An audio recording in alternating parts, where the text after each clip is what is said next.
de Télé Jaurès. À la une cette semaine, le repas romain, la citoyenneté vue du ciel, la rencontre avec le champion Adrien Van Beveren, l'intervention sur le secourisme et une petite pause théâtrale. Sans plus tarder, nous vous emmenons faire un petit saut dans le temps dans l'Antiquité pour déguster un repas romain. Allez-y, rentrez. Allez. Oui, il va parler de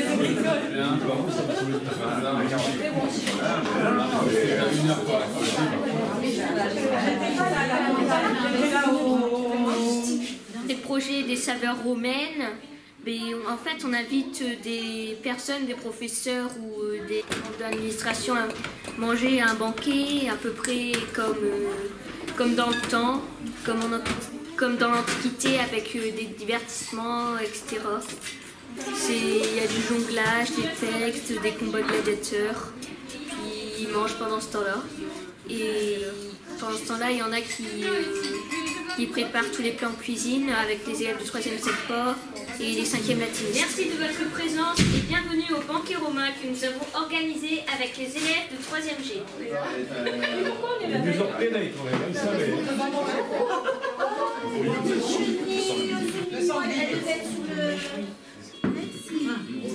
Marie, on va aller voir 2 secondes et 3 quarts, bien. Tu peux venir maintenant? Alors maintenant, si bien, on va faire ça.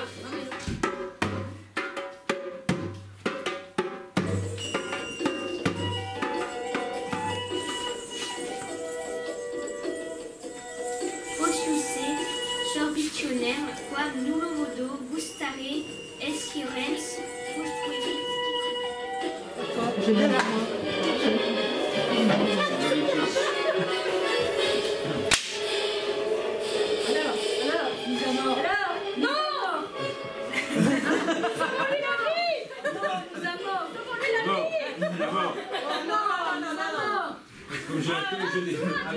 Si vous souhaitez que le centurion vive, levez le pouce en l'air comme ceci. Si au contraire vous considérez qu'il a mal combattu, tournez le pouce vers le bas comme ceci. Bonne animation, oui ou non? Ah ouais, justement des tripes et des moyens. C'est la pire. Bon bah, adieu. Voilà. On peut l'évacuer. Voilà. Bravo.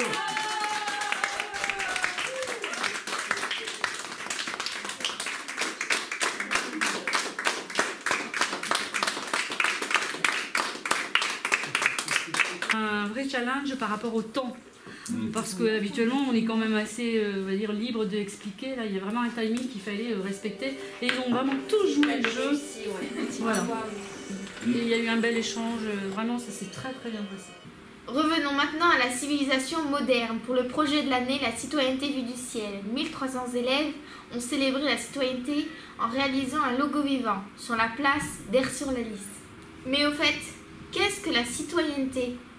Nous retrouvons Monsieur Dissot, le maire d'Aire-sur-la-Lys. Quel est votre rôle de maire par rapport à la citoyenneté? La citoyenneté, c'est de faire respecter d'abord les règles qui sont fixées par les textes de loi.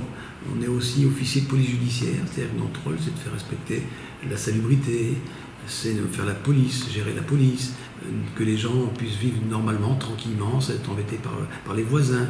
C'est aussi de respecter les règles du jeu qui sont établies. Lorsqu'on organise une séance tard le soir, il y a des nuisances sonores qu'il faut respecter. Et tout ça, donc le rôle d'un maire, c'est de faire respecter toutes les règles de vie ensemble. D'accord. Qu'est-ce que représente pour vous la citoyenneté? La citoyenneté, c'est vivre ensemble, vivre dans de bonnes conditions, écouter les autres, ne pas vivre plein de certitudes, c'est savoir écouter les autres, respecter les autres surtout, respecter toutes les personnes, tous les humains doivent se respecter les uns les autres. Et c'est pour moi la citoyenneté, c'est une priorité. Réapprendre la citoyenneté, ça me paraît un rôle essentiel pour les jeunes. Être citoyen, c'est connaître la loi, respecter la loi, mais c'est pas seulement connaître des textes, c'est aussi une manière d'être. Donc mon point de vue sur la citoyenneté, par exemple au collège, c'est de me dire que je dois être exemplaire, non seulement par rapport à la loi, mais aussi par rapport aux valeurs républicaines de liberté, d'égalité, fraternité. Donc j'essaie de montrer l'exemple comme je peux, en dehors de faire des bêtises. J'essaie aussi de dire des choses intelligentes parfois. Donc je suis favorable aux valeurs républicaines, respect des libertés fondamentales, égalité des droits, quel que soit le sexe ou l'âge ou la couleur, et fraternité, c'est-à-dire la solidarité. Tous les élèves sont mes élèves, quelle que soit leur origine. Y a-t-il une différence de citoyenneté dans le monde ? Je pense que ça dépend des États, mais justement, là, quand j'enseignais à La Réunion, qui était proche de Madagascar, pour les Malgaches, avoir une conscience citoyenne, c'est compliqué, parce que la plupart n'ont pas été à l'école, ou très peu, ils ne savent pas lire et écrire. Donc pour être citoyen, je pense que justement, en France, on a la chance de pouvoir l'être, parce qu'on est formé, parce qu'on nous apprend à avoir un esprit critique. C'est le rôle des professeurs d'histoire, géographie, éducation civique, et de tous les enseignants en général. Donc je crois qu'il y a certaines parties du monde où être citoyen est difficile. Dans un État totalitaire, dans une dictature, en Corée du Nord, être citoyen maintenant, c'est seulement obéir au gouvernement. Dans notre pays, c'est aussi avoir la possibilité de donner un point de vue différent. C'est aussi échanger et respecter le point de vue des autres.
À votre avis, pourquoi le lapin est bleu?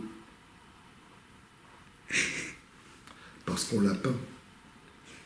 Maintenant, pour les amateurs de sensations fortes, nous retrouvons Adrien Van Beveren, le champion de motocross, qui nous a conviés à venir l'interviewer chez lui.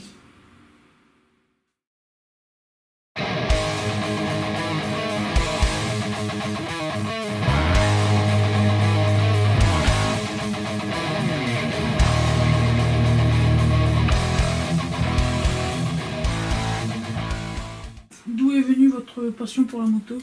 Alors ça a commencé tout de suite quand j'étais petit. Mon père était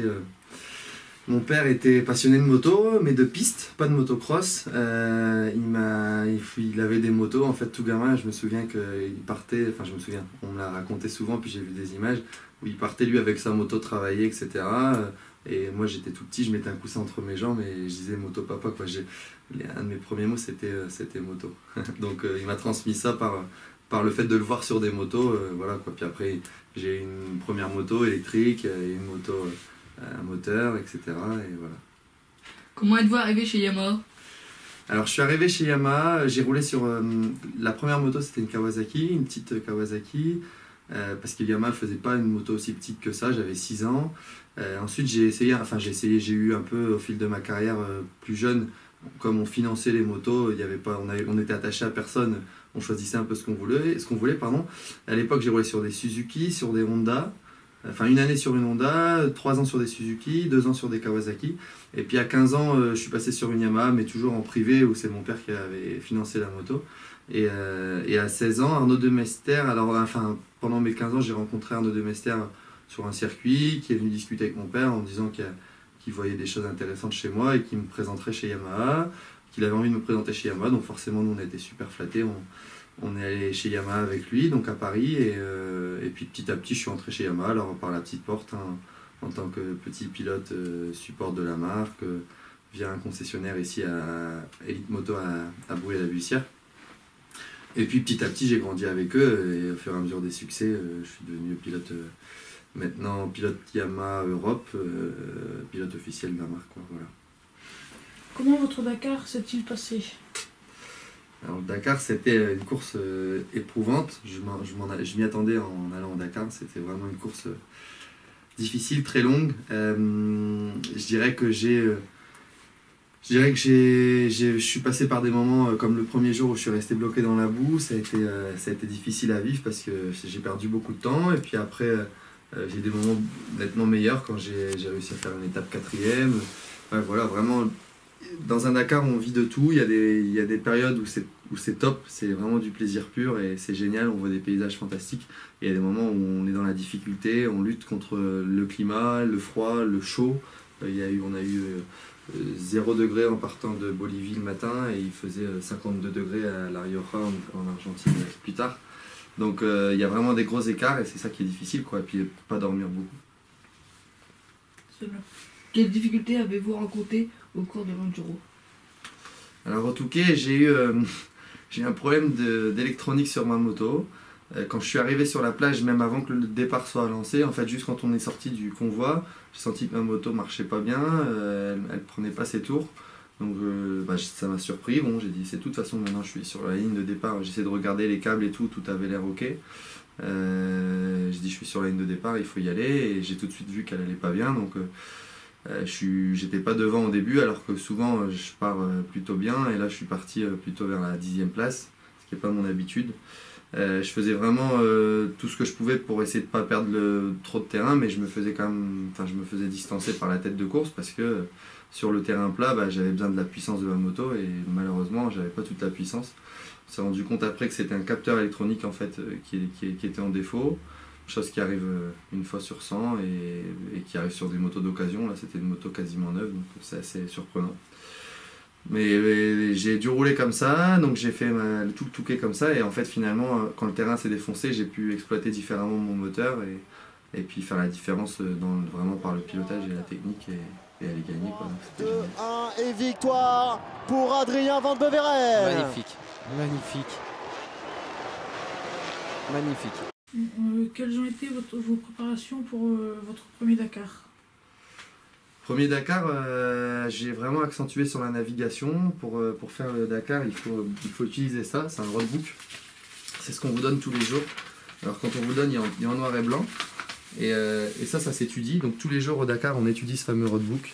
On prend des fluos, les crayons fluo, et on vient noter tout ce qui peut nous servir. Donc par exemple, là, pour vous expliquer en quelques mots, sur cette case-là, au kilomètre 267,58, il y a un début de zone limitée à 50 km/h.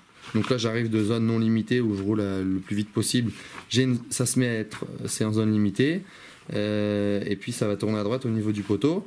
Et là, donc au kilomètre 267,7, 200 mètres plus loin, moins de 200 mètres plus loin, la zone n'est plus à 50, mais ça passe à 90 sur une route.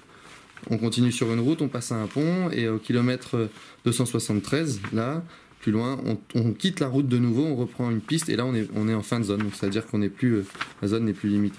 Enfin, toujours est-il qu'il y a plein de choses à savoir, à appréhender avec ce roadbook, et c'est vraiment là-dessus que j'ai mis le paquet. Parce que je savais que le pilotage moto, c'était pas trop un problème pour moi. Maintenant, la moto est plus lourde, mais c'est surtout qu'il faut pouvoir baisser la tête et regarder ça en même temps, le piloter, en même temps que d'avoir le meilleur pilotage possible. Et du coup, c'est vrai que c'est vraiment quelque chose de nouveau pour moi et ça fait partie de mon apprentissage. C'est facile, là, c'est des pistes, mais parfois on est hors piste, donc c'est des caps avec des degrés. Il faut suivre un cap, et si on se trompe de 5 degrés, on trouve jamais la bonne piste à la fin du hors-piste. Il y a vraiment des erreurs faut éviter les erreurs de navigation, et c'est ce qui fait que c'est le rallye raid, c'est pas juste une course de vitesse. Il y a une grosse partie mentale, une grosse partie de concentration pour naviguer correctement. Quel objectif en tête êtes-vous parti au Dakar puis à l'enduro? Alors au Dakar, j'y allais vraiment pour découvrir. C'est une course qui est quand même dangereuse, on va très vite, il peut arriver plein de choses, il n'y a pas de protection comme au Touquet. C'est-à-dire qu'on roule à côté des ravins, dans les rochers, il ne faut pas sortir de la piste. Voilà, il y a une prise de risque qui est importante, et donc je voulais vraiment prendre le temps, pas me mettre trop en danger pour arriver. Le but, c'était de passer la ligne d'arrivée, et c'est déjà une victoire quand on finit à Dakar. Il faut savoir qu'il y a quand même 40% des pilotes qui partent de Dakar, qui ne passent pas la ligne d'arrivée, parce qu'ils ont des problèmes mécaniques, ou parce qu'ils chutent, ou parce qu'ils se trompent et qu'ils n'arrivent jamais à retrouver le chemin. C'est vraiment compliqué, donc je voulais passer la ligne d'arrivée, c'était l'objectif principal. Puis bon, ça s'est passé encore beaucoup mieux que ça. Au fur et à mesure des étapes, j'ai progressé. Je termine 6e, premier français. C'est assez incroyable et assez inattendu, mais voilà, c'est génial, ça fait exploser un peu ma carrière. Et puis surtout derrière, puisque quand j'ai décidé d'aller au Dakar, tout le monde a cru, beaucoup de gens ont cru que je mettais le Touquet de côté. C'est vrai que j'ai dû le mettre de côté quand même. Je ne pouvais pas m'entraîner autant pour le sable, puisque j'étais toujours parti m'entraîner pour ce fameux roadbook à l'étranger, etc.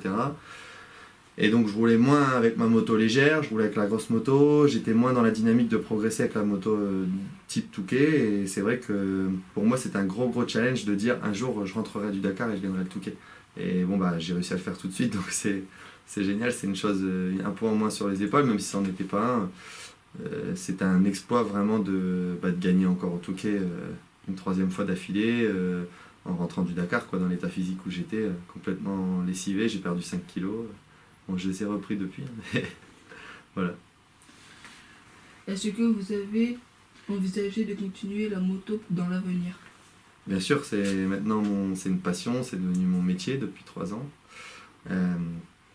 C'est clair que j'ai vraiment envie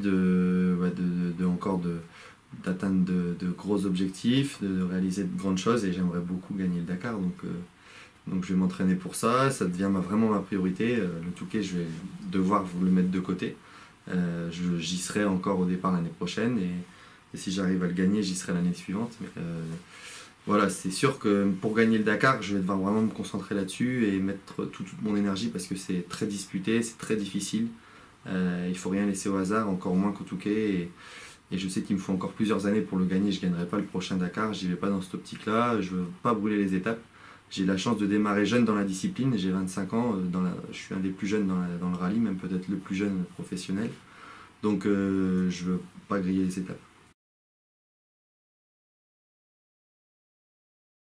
On disait, on aimerait bien t'avoir de nouveau sur le plateau pour parler de l'Argentine, parce que je viens de rentrer d'Argentine, mais c'est vrai qu'on ne peut pas parler que de Van Beveren à la télé. Non, mais moi, en fait, si vous voulez, j'aime bien partager ce que je fais, et je pense que ça se ressent, et du coup, c'est vrai que les journalistes, tout ça, sont souvent intéressés pour avoir des interviews avec moi, parce qu'ils savent que je vais partager.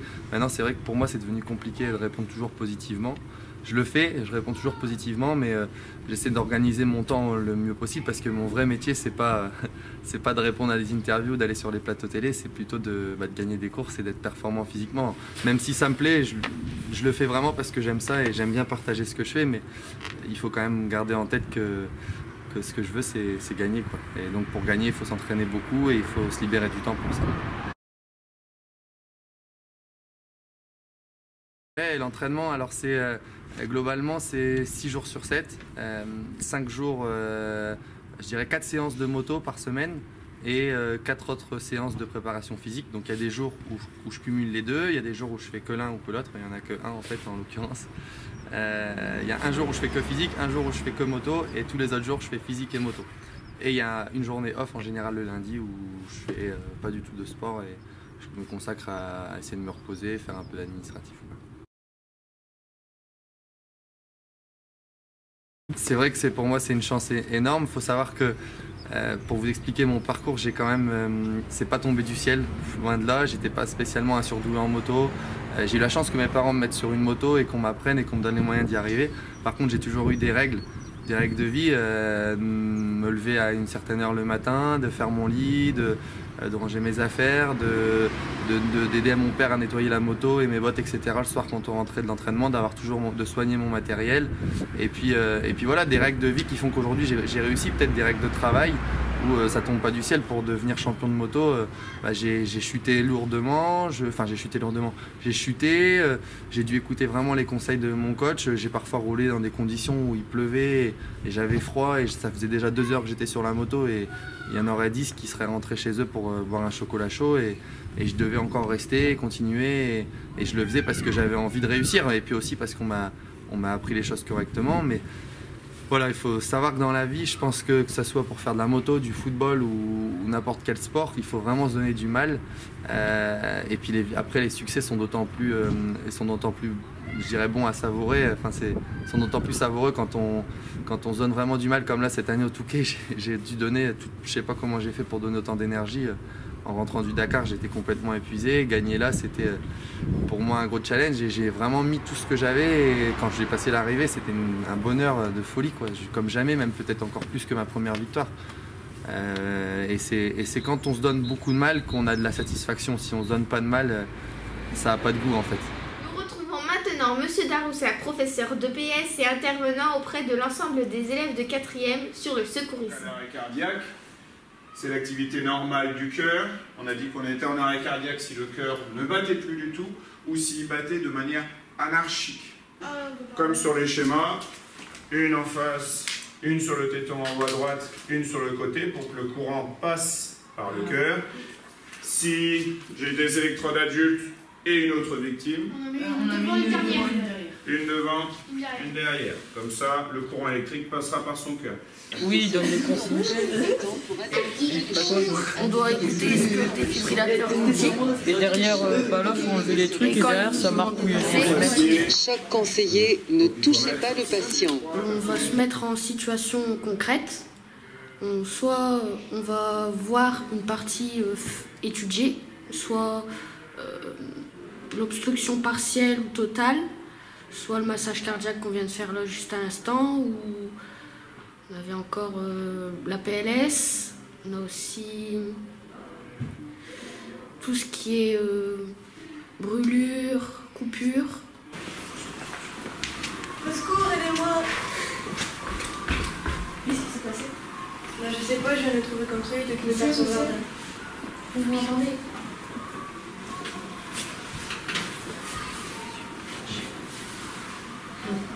Et qu'est-ce qui se passe, madame? Un homme est victime d'arrêt cardiaque. D'un arrêt cardiaque, d'accord. Vous êtes la seule personne sur place ou est-ce qu'il y a un secouriste? Il y a un secouriste qui fait un massage cardiaque. Il fait un massage cardiaque, d'accord, très bien.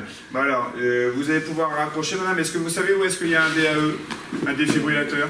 Oui, à la pharmacie. À la pharmacie, d'accord. Bon, alors, vous allez vite aller le chercher et puis vous l'apportez à votre secouriste.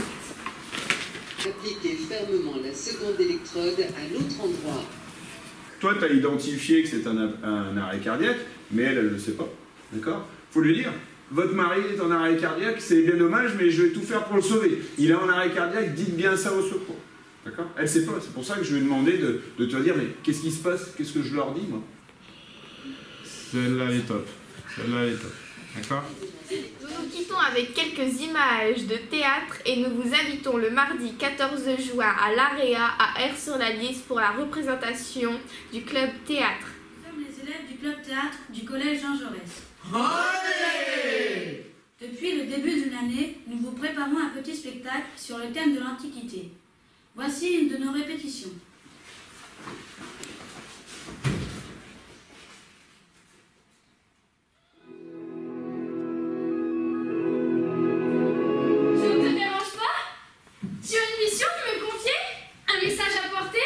Si tu me déranges et non, je n'ai pas de mission pour toi. Je te rappelle que tu as promis aux 3 déesses. Je sais parfaitement ce que j'ai promis, et c'est bien pour ça que j'aimerais me recoucher très vite. Laquelle tu vas choisir? Ta petite fille chérie? Pas ta femme quand même. Imagine la fureur des 2 perdantes. Quand et où se déroulent les répétitions? Les répétitions se déroulent le jeudi soir de 16h à 17h30 en C200. Bien. Que faut-il faire pour s'inscrire? C'est super simple, il suffit juste d'aller voir Monsieur Presse ou les surveillants pour s'inscrire à la DEJ. Et le club théâtre est animé par Madame Blondel et Madame Vork. Pourquoi t'es-tu inscrit au club théâtre? Je me suis inscrit au club théâtre pour avoir plus confiance en moi, apprendre à mieux m'exprimer et m'amuser en jouant différents personnages. Comment se déroule la préparation d'un spectacle? Pour préparer un spectacle, on apprend le texte au fur et à mesure. On les met en scène à plusieurs. Les professeurs nous aident et nous conseillent sur nos gestes, nos déplacements, notre intonation de voix. Et pour finir, on file toutes les scènes en costume les unes après les autres. Et tout ça dans la bonne humeur. Sur ma fiche, j'ai Héraclès. C'est ça, Hercule, Héraclès. Il faudrait savoir, jeune homme. C'est Hercule ou Héraclès? Ben, les deux, ça dépend. Ça dépend. Tiens. On peut savoir de quoi cela dépend, jeune homme? Ben, Hercule pour les Romains et Héraclès pour les Grecs. Tu le sais très bien, Arès. Arrête de torturer ce pauvre garçon. Artémis t'a déjà dit que tu étais le plus beau. Ne fais pas l'enfant. Alors, Hercule, je vois que vous aviez 12 travaux à accomplir. 12 travaux? Vous voulez dire 12 épreuves? Travaux, épreuves, on va pas commencer à jouer sur les mots. C'est vrai, Hercule, nous avons d'autres candidats à voir, et comme Sisyphe et vous-même, ils ont eux aussi très envie de se présenter. Je sais, pardonnez-moi, c'est juste que... Que quoi? Ben, j'en ai tellement bavé. Et tout le monde en bave, mon garçon. C'est l'Antiquité. Enfin, vous n'allez pas nous raconter tout ça. Notre spectacle s'intitule L'Olympe sans dessus-dessous. Il raconte l'origine de la guerre de Troie ou comment la vilaine Eris mit la discorde entre les dieux avec une toute petite pomme d'or.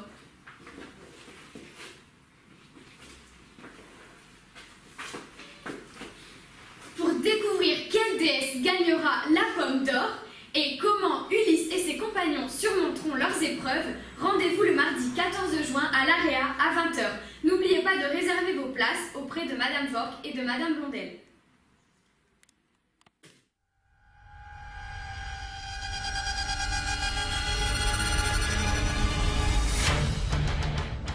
Merci de nous avoir suivis très nombreux toute cette année et bonne fin d'année scolaire à tout le monde.